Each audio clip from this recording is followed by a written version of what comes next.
So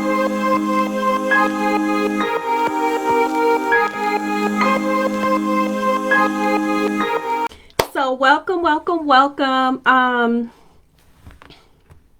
was gonna say happy Wednesday, but it's only Tuesday.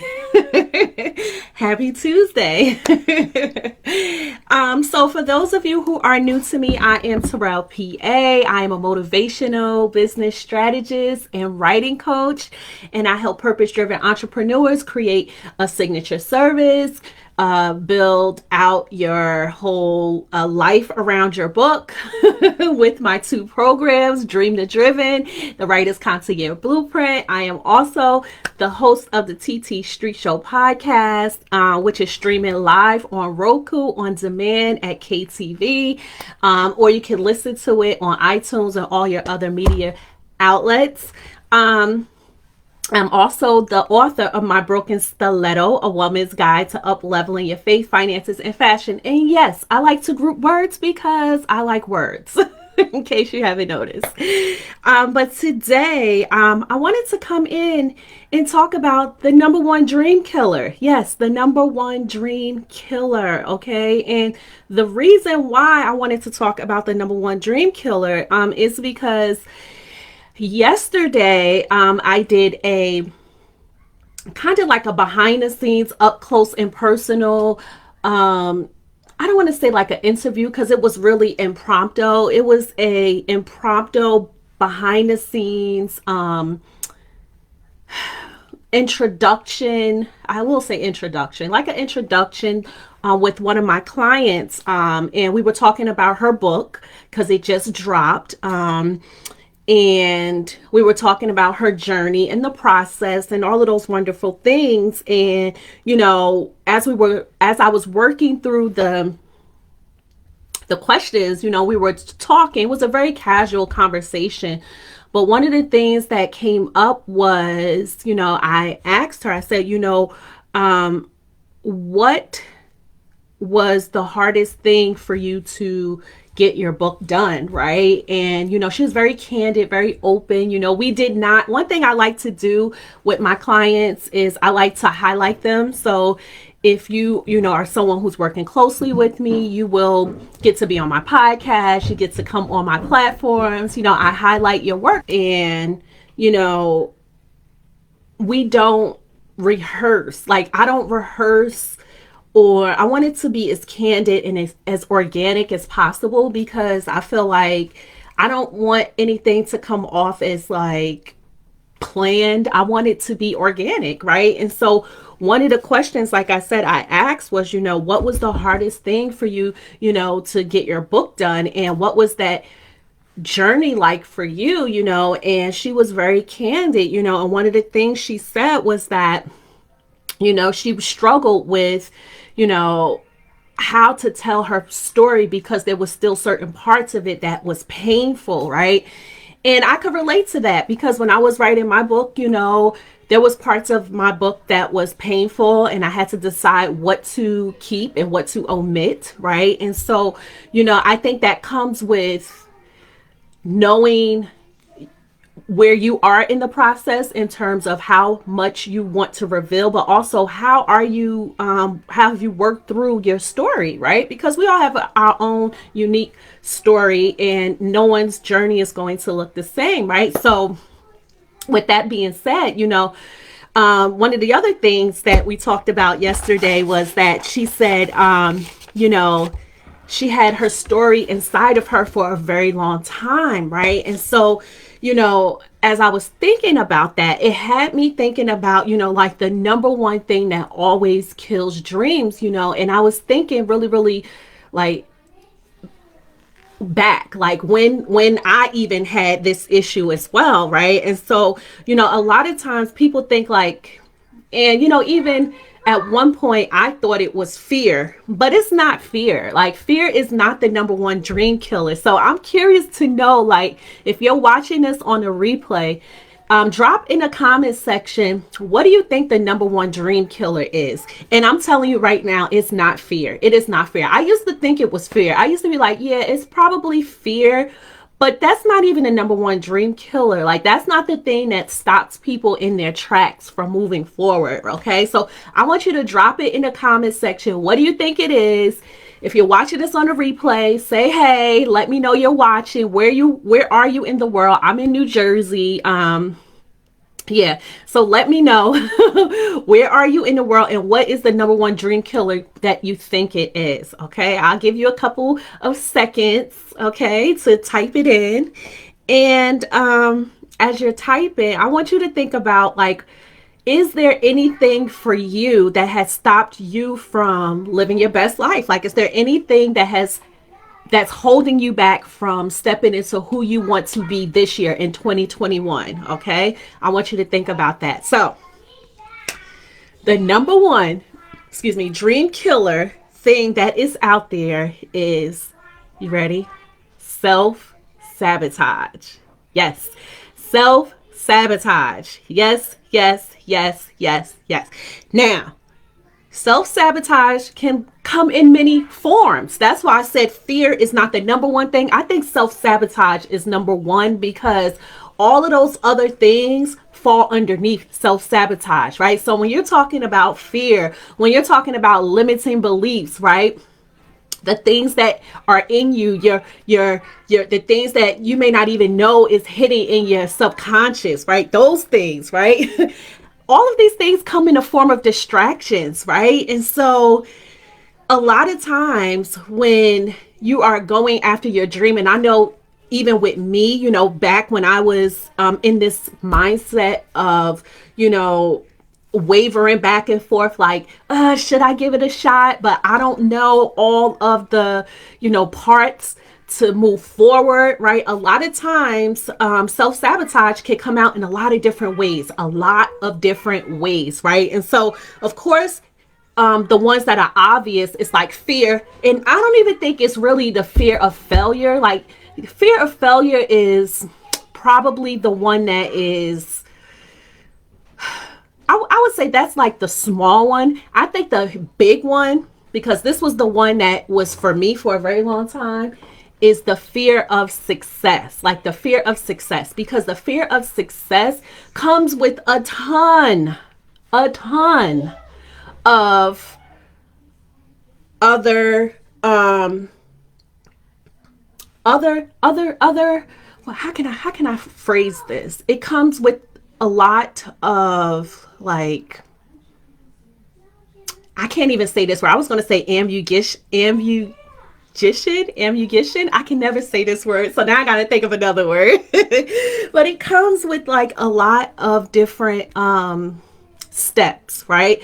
So when you're thinking about the fear of success, it's all of those hidden things that you don't know, right? So you don't know because you're in your head, you're formulating, oh my gosh, now I have to step into it. Now I have to step up. Now I have to be who I'm called to be. And what happens if I succeed? What happens when I get to that level that I have to maintain it, right? And that's where all those other limiting beliefs start to come in. So yeah, the fear of failure is always going to be there, but I think the fear of success, like, just outweighs the fear of failure, because you can say, okay, yeah, maybe I'm not going to try it because I'm afraid that I may fail. Okay, yeah, that has sucked a lot of people's dreams. It has, right? But the fear of success, can we talk about how much of that has sucked people's dreams? I can tell you firsthand, I know for me, when I first was on my journey, before I was even thinking about being an entrepreneur, I used to waver so much back and forth with, oh my goodness, oh my gosh, I would go back and forth, and I would ask other people's for validation from other people who really had no idea because they had never done it, right? And so that's why I said it will show up in different ways, right? So you want to be mindful of, how does self-sabotage look for you? How does it look for you, right? And so I guess the question would be, why do people, or why do we all self-sabotage, right? Part of that is because we just don't know what the next steps are, right? And so, yeah, fear could be wrapped up into that. But that's not the only thing, right?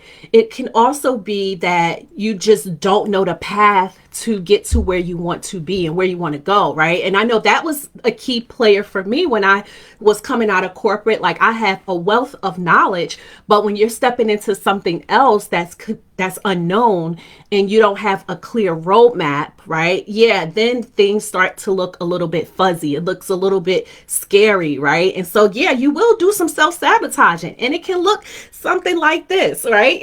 Like making excuses, right? Like, yeah, I just don't have the time, or you know what? Maybe when my kids get a little bit older, or after COVID, or I'm just going to get enough certifications, and, I'm going to wait until, I really have some time to write my book, or I'm really going to, wait until, um, you know, I can get some time off with my job and I can really focus, right? It's like just pushing things to the side, right? That's what that could look like. The other way to self-sabotage can come is in the form of distractions, right? And so what that looks like is that we may start taking on more things than we can bite off. Like, you start eating more than what you can chew, not physically eating, but you start building that to-do list, right? And that to-do list is growing and growing and growing and growing and growing, and you never get into what the thing that you should be getting to, because deep down you have some kind of limiting beliefs that's holding you back from pushing you to where you want to be, right? And so I've been there. This is why I can speak on this, right? This used to be something that I would do over and over again, and I had to learn to do a couple of things. And I will share with you one of the things that I have learned, and this is one of the things that I do share with my clients, and that is to trust yourself, right? And I know it sounds easier. It sounds easier than said than done. But I will tell you that the minute you start to show up for yourself and you really start to truly, truly trust the decisions that you are making, that, whether it's, I don't want to say good or bad, because I always feel like you should be failing forward. Like, there's no such thing as fail. It's like, if you don't get the results that you want, that's fine. What have you learned from it, right? How are you moving forward? So as you are moving through that process, it's like, okay, how am I trusting myself? How am I showing up for myself? When I go to make a decision, I need to be okay with that decision, good or bad, right? And so the other thing is that, so that's the first part, is number one, you want to trust yourself. Number two is that you want to have like a lot of grace, right? We put so much pressure on ourselves than we need to. Like, why? There's no reason. There is no reason. Like, give yourself some grace, especially in a time of now. Why? Because we're in a pandemic. The world looks a little bit crazy. It looks different from what we are used to. We are way outside of our comfort zones on a lot of different levels, right? So putting that extra pressure on yourself to be whatever, right? For me, I would tell you, it used to be a perfectionist. Like, things had to be perfect before I would move forward. And I would tell you that is a formula set up for failure, for self-sabotage, right? You stay in that zone of, oh my gosh, it has to be perfect. Oh my gosh, I'm going to wait until my website looks perfect. I'm going to wait to launch before, I figure out my colors, my branding, whatever, all of that stuff that really doesn't make any sense, just sucking your dreams, right? So we want to move away from that and say, you know what? I'm going to step into who I'm called to be by giving myself some grace, releasing some of that pressure and saying, you know what, I'm going to step out on faith and it's fine. I'm going to remove some of that pressure off of the results, right? A lot of times we're thinking so far ahead on the results that we forget that, what about the process? What are you learning? How are you growing, right? All of these things are super important. I will tell you firsthand that I have learned some valuable lessons just by, number one, trusting myself. Okay. Number two, giving myself some grace. Okay. And number three, okay, here it is. Getting some support. I don't know what world we living in where we think that, we just going lone wolf it to the top. We just going to have everything that we want and not get the support that we need. I will tell you that, it just doesn't work like that. Like whether you work with me or you work with someone else, I always say this. Whatever it is that you're doing, if you're trying to get to a goal, you're going to get there faster if you have the right support, right?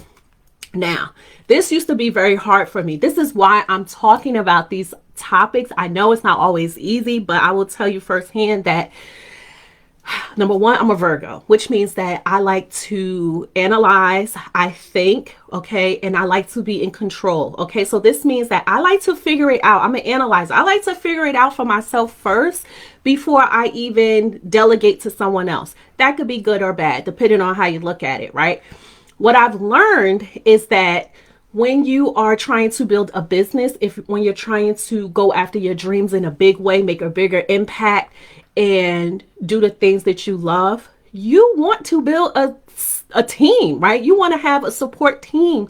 And that doesn't just look like people working under you. It doesn't just look like the people under you, okay? It also looks like the people who are at eye level with you or even above higher, right? So a lot of times, a lot of coaches will say, oh yeah, you know, you need to hire a coach. Every coach has a coach. Yes, every coach has a coach, but not all coaches are created equal, right? You need to know what are their backgrounds, where they come from.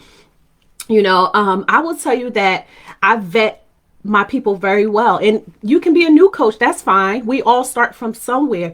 But what is your foundation? What have you done, right? That's doing your due diligence, right? So you want to definitely have that accountability. You want someone that's going to motivate you, but also hold you accountable for the goals and dreams that you want, right? And so I tell all my clients, especially if you come to me inside of Dream to Driven, I take a stand for your dream, right? I take a stand, which means that I'm going to hold you accountable when you say, Terrell, this year I want to have my own coaching program and I want to help whoever and I need help because I don't know how to do this thing. I'm going to hold you to that. So when we're in the process and it gets a little bit hard, I'm not going to bail out on you and give you the easy way. I'm going to hold you accountable. No, you said we have our meetings on this day. I expect you to show up on time. I expect you to do the work, right? And I expect you to bring your A game because I'm going to bring my A game. Plain and simple, right? So those are the three things that I would say supports from self-sabotaging, right? Number one is to trust yourself, okay? Number two is to give yourself some grace, okay? And number three is to get support. Like no one is doing it alone. And if they are, I don't know how they got there, straight up, because I will tell you, it doesn't matter what field, it doesn't matter what you are doing, everyone has support, right? And so I would encourage you to think about, you know, how does self-sabotage look for you? I'm looking at my glasses because they look a little foggy. But what does that look like for you? And it's okay. You know, like I've been there. Listen, I've been there. It's a process. I think the first process is recognizing, you know, like, am I really self-sabotaging myself from this thing? If you ask yourself, like, if you say, I want this thing, and then you don't move in a direction for it, you're self-sabotaging straight up, because we all do not want the same things. There's a reason why you want what you want. There's a reason. Yeah, there's a reason why you want what you want. Let that sink in for a minute. There's a reason why you want what you want. We all do not want the same thing. So think about that. Think about if you have support. If you don't, I would love for you to type support in the comment section and I will reach out to you for support. How about that? You don't have to reach out to me. Just drop support in the comment section and I will personally reach out to you to support you. Okay. I will tell you that when clients come to me, whether they work with me or not, once we get on the phone, I make sure you have a breakthrough, because that's just me. That's what I stand for. That's the world that I come from. I have a strong financial background. I come from the banking world. And so I come from high integrity. And that's built into my business. It is. I did it for 20 years. So that's something, I'm wired that way now, right?